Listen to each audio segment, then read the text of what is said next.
This is FYI News 13, brought to you by SSPTV and the Hazleton Standard Speaker. For your information, it's that time of year again. It's time to hold your flag high in the city of Hazleton. We have a preview of this year's celebration next. Good evening and thank you for joining us at FYI. I'm Ken Karen. Thanks for watching on SSPTV or SSPTV.com. Let's check out Tuesday's headlines from FYI and the Hazleton Standard Speaker. It was once known as the crown jewel of Luzerne County. Today, Governor Tom Wolf signed Senate Bill 699 into law. The action completes the transfer of Moon Lake Park from Luzerne County to the State Department of Conservation and Natural Resources. Moon Lake has fallen into serious disrepair. State lawmakers hope that this latest move will help restore it to the recreation jewel it once was. A Freeland man who made the news after he spray painted a message on his home has been arrested on drug charges.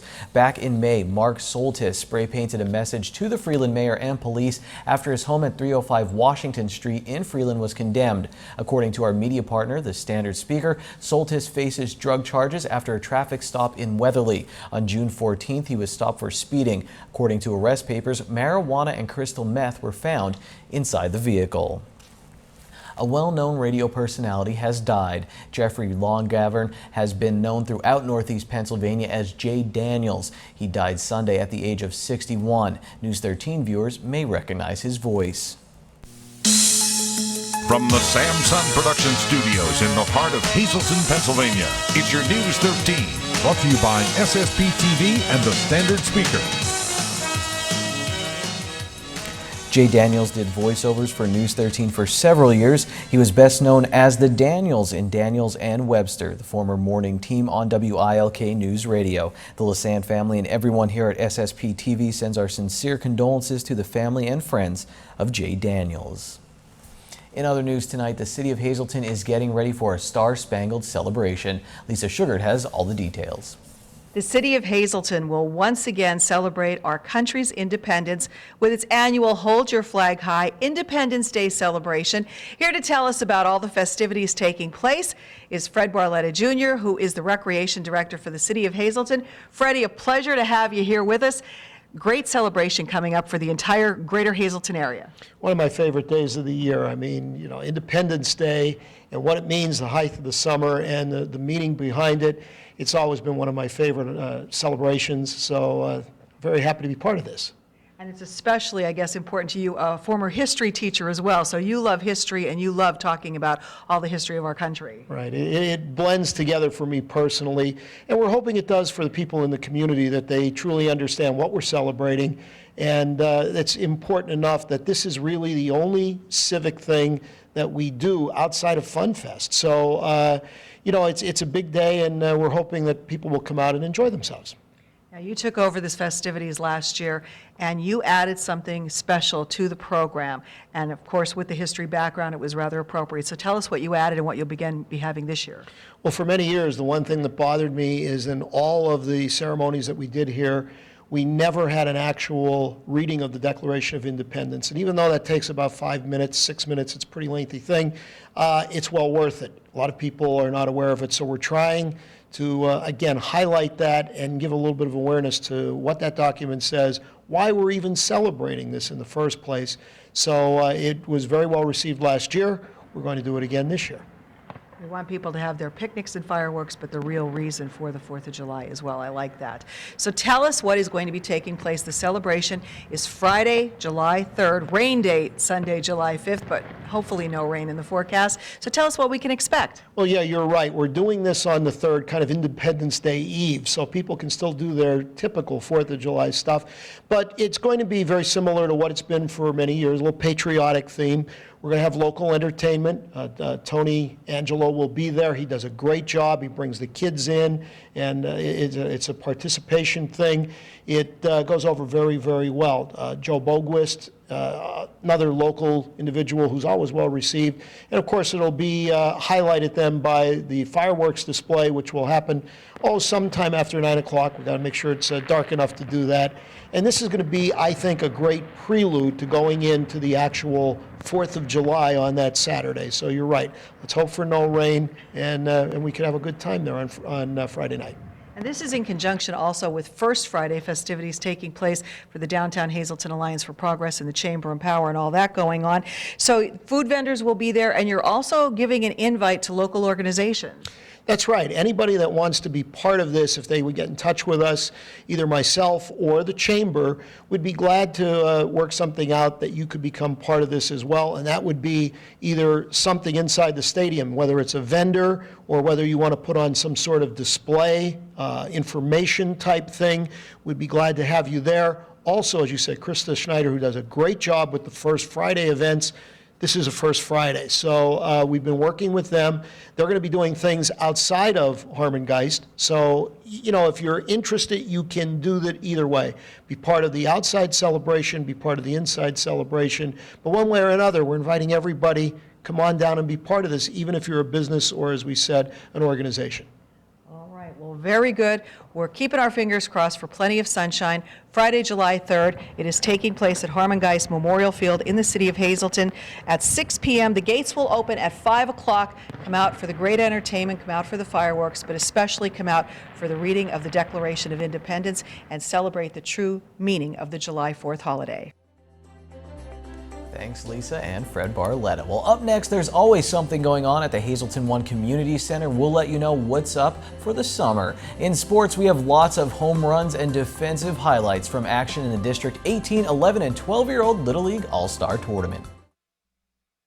This is FYI News 13, brought to you by SSPTV and the Hazleton Standard Speaker. Time now for our weekly segment, Care for Kids. Tonight, an invitation to join the Brandon's Forever Home Book Club. Brandon's Forever Home is a nonprofit organization established to raise adoption and foster care awareness. The first book in the book club is a survivor of the foster care system. That's who wrote the book, Three Little Words, and is by Ashley M. Rhodes Corder. The club will meet this Thursday at 7 p.m. at Brandon's Forever Home, 187 North Church Street in Hazleton. For more information, check out Brandon's Forever Home on Facebook, or you can log on to brandonsforeverhome.com, or you can call 570-926-5117. Time now for FYI News 13 weather. Those PennDOT cameras you can access on the internet. All that video is actually shot by Sam Lassant Jr. hiding in the woods near roadways.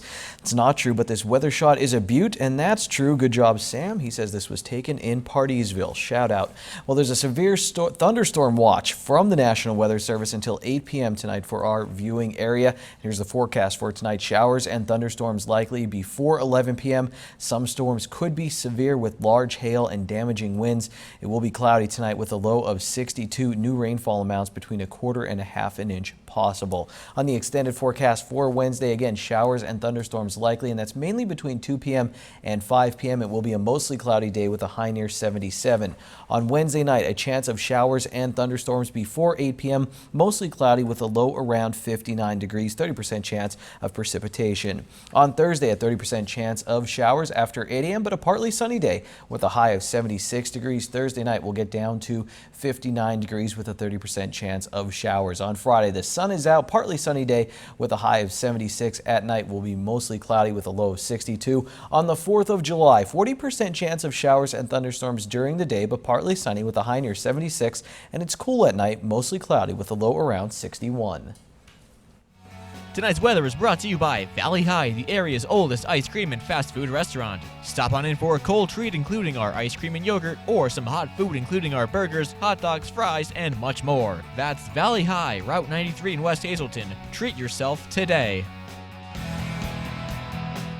Summertime means summer fun, and there are plenty of activities taking place at the Hazleton Integration Project inside the Hazleton One Community Center. And here to tell us all about it today is the Program Director for the Hazleton One Community Center, Elaine Madden-Curry, and the Executive Director, Eugenio Sosa. Thank you both for being here. Elaine, you guys told me there are 2,000 people going through the doors of the community center every week, which is unbelievable. And I bet that number is going to climb this summer because you guys guys have a ton of camps happening. Yes. We will be kicking off what we're calling mini camps. This is the first time we've tried this. I have been working very hard on a summer program in conjunction with two of our partners. We have a professor from Temple University working with me, and we have an instructor from Luzerne County Community College. So we have set up over 30 mini camps. These mini camps will be 1 week long. Some of the camps will be starting from 10 to 12 all week, or they will be from 1 to 3 in the afternoon. The kinds of things that we'll be offering is video game art, building bridges, bookbinding and paper crafts, 2 science programs, a writing program, a puppet theater. The list goes on and on. A theater, a camp for careers, a debate camp. And then we have different activities. Every Monday we have a camp called from starting July 6th until the end of August. Every Monday we have a camp for small children called Discovery Time, where they'll play with Play-Doh, do puzzles, and we'll read books. We have we're very grateful. We have had organizations from the community step up. The Public Library is doing a program with us. The Art League has joined us to do a program with us. We have chess 2 times a week. You can learn to play chess. We have the Hips Girls Boutique that will be done by a local hairdresser. We have Lego Madness. We have something for everyone this summer. It sure sounds that way. Did you ever imagine that this would take off the way it has, and you'd have so many people and so many camps that you can't even meet the demand for all the people that want to come through? Yes, it is a surprise, but I want to say thank you to all the volunteers. That's what is possible, because this year many people are to teach something, and that's why we have, I would say, like a brand new list of mini camp, because last year we had it, but not as well, so organized as this one. And that's why I would like to say this quote, because it's very good, by Richard Bench. Say, "A tiny change today brings a dramatically different tomorrow." And this is what we're doing. That's why we are very happy. And that's why when we say that thousands of people go during the week, is because the different program that we run through the years. But this summer is the big surprise, because many kids know that they have a new home in town, which is the Hazleton One Community Center. Well, you're doing a fabulous job that so many people are really taking advantage of this program. And for anybody who is interested in these camps, is it too late? Can they still get involved? No, they could still get involved. In addition to the camps, we have camps. They start July 6th. They go all the way until the end of August. And then there's special activities that occur every week. We'll also be offering family movie nights, videos that the students could watch. It's endless. What we're doing this summer is probably the biggest summer program that we've ever tried. And where do they call to get involved? They just have to call the community center, and Eugene, you know the number. Yes. Sorry about that. It's 570-861-8081, and we're open from 8:30 to 5:30, the whole days. Please stop by. All right, summer camp at the Hazleton One Community Center. You are invited. Thanks a lot, Lisa. Well, speaking of summertime fun, if you plan on swimming this summer, and that is fun, FYI's Janine Mazurkevich has some tips that can help save your life.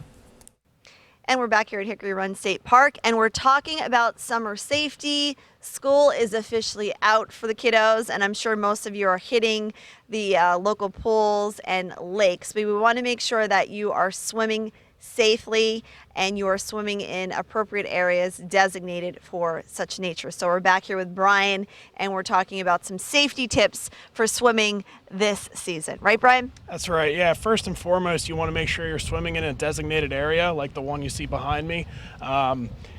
That ensures that the water is free from underwater obstructions that might tangle you up. You might find those in like abandoned quarries and other areas where you should not be swimming.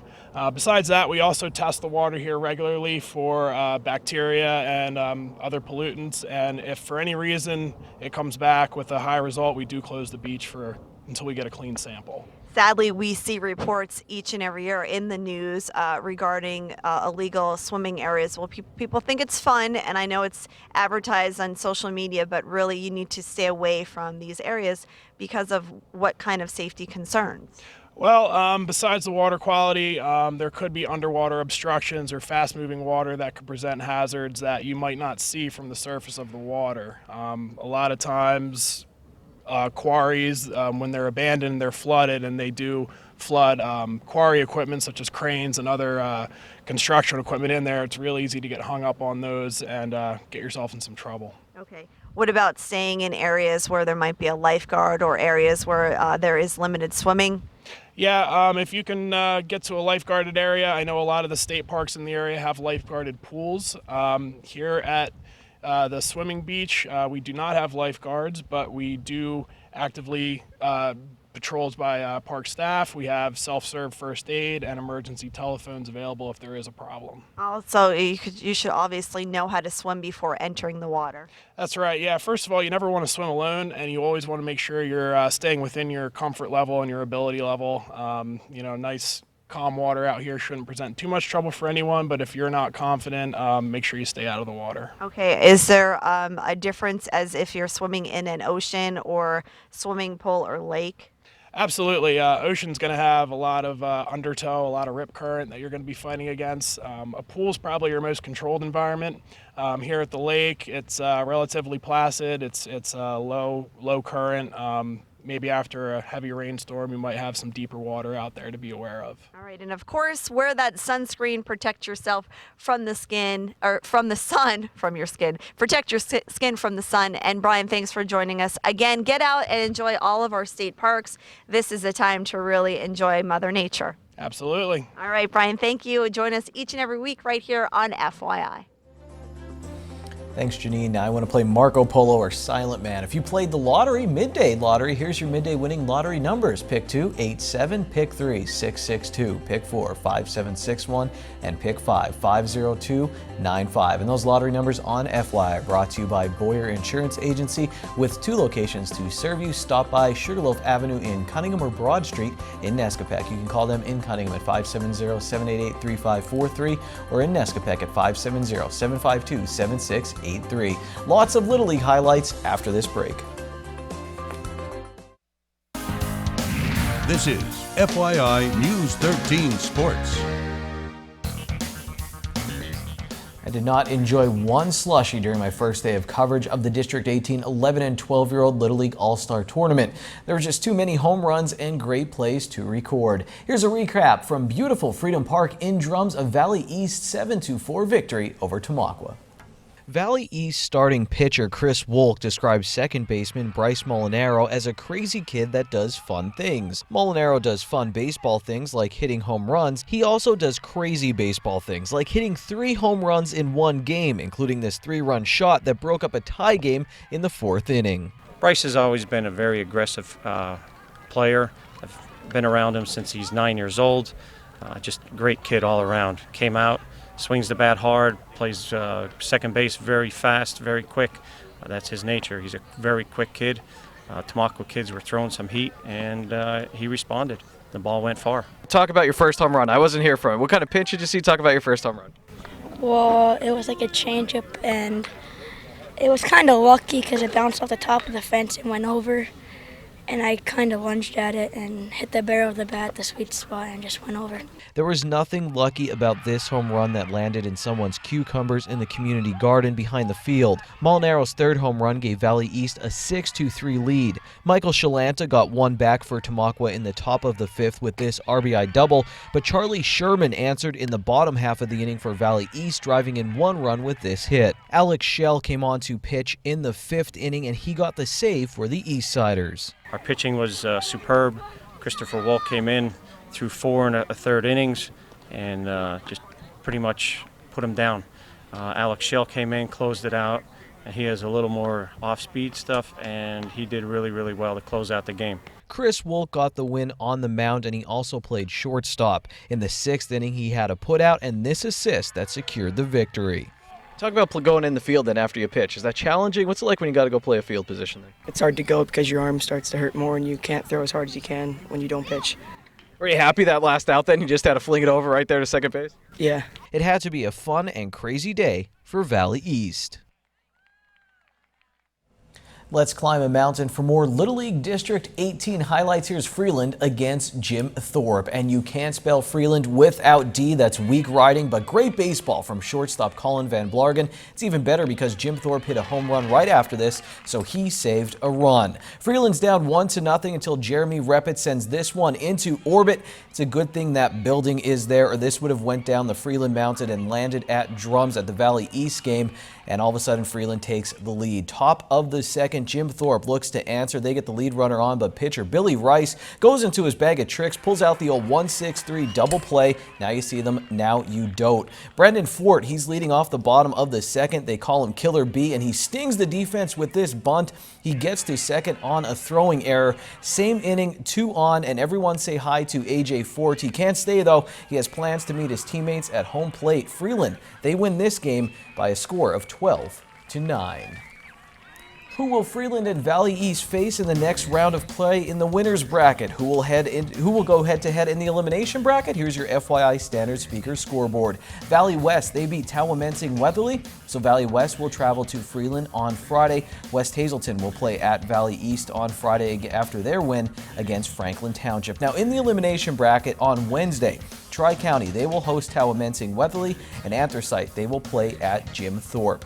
Hazel Township Whitehaven will host Franklin Township, and Hazelton, they hit the road. They'll play at Tamaqua. Lehigh Valley, the Iron Pigs, they get a win over Scranton Wilkes-Barre in the International League. Russ Kanzler was 1 for 4 in the game with a strikeout. His season average is at .263. Sports is over for now. Everyone get ready for Dave Day tomorrow and more FYI after this.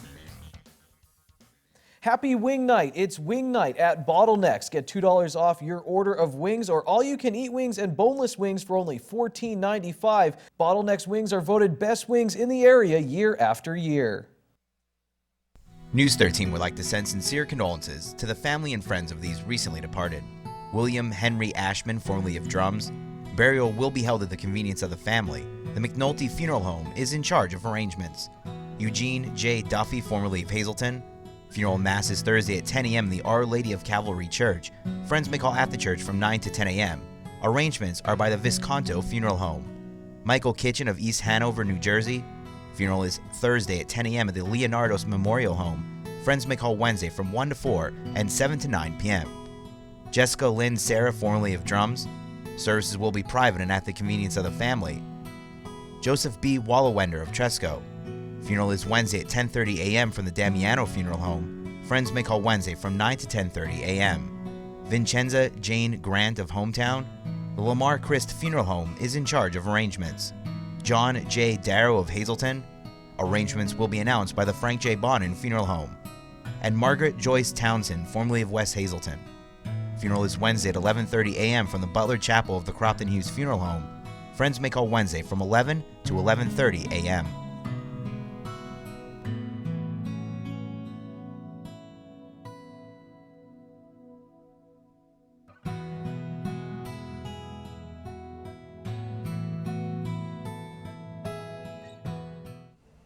There's a lot more to come on FYI this week. First Friday is going to be a lot of fun. We will have a preview of that, plus more Little League highlights coming your way on Thursday. I already mentioned Dave Day tomorrow in sports. If you're looking for breaking news, facebook.com/FYNews13 and standardspeaker.com. We'll see you tomorrow. Take it easy, everyone.